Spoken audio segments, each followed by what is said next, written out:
زخمه ولی زخم تبر، نه یه قلب تیر خورده نه یه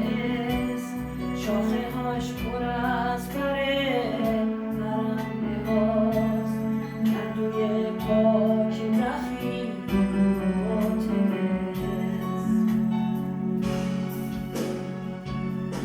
چه پرنده ها که تو جاده کوچ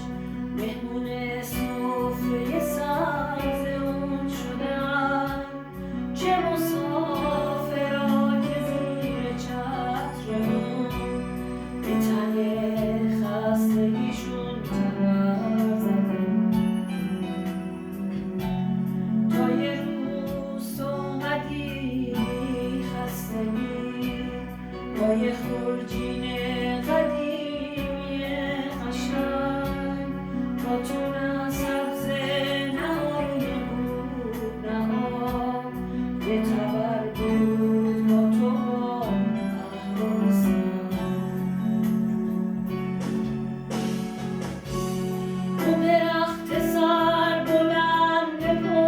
پرغرور که سرش داره به خورشید میرسه، منم اون درخت تن سپرده به تبر که واسه